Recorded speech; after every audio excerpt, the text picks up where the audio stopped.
பூவினிலே வீழ்ந்தால் ஒரு தேன் துளியாய் வருவாய், சிறு சிப்பியிலே வீழ்ந்தால் ஒரு முத்தனவே முழுவாய், பயிர்வேரினிலே வீழ்ந்தால் நவதானியமாய் விளைவாய், என் கண்விழிக்குள் விழுந்ததனாய் கவிதையாக மறந்தாய்.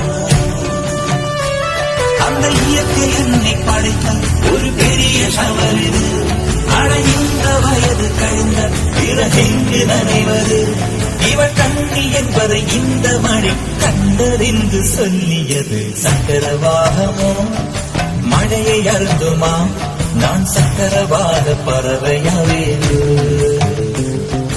மழையின் தாரைகள்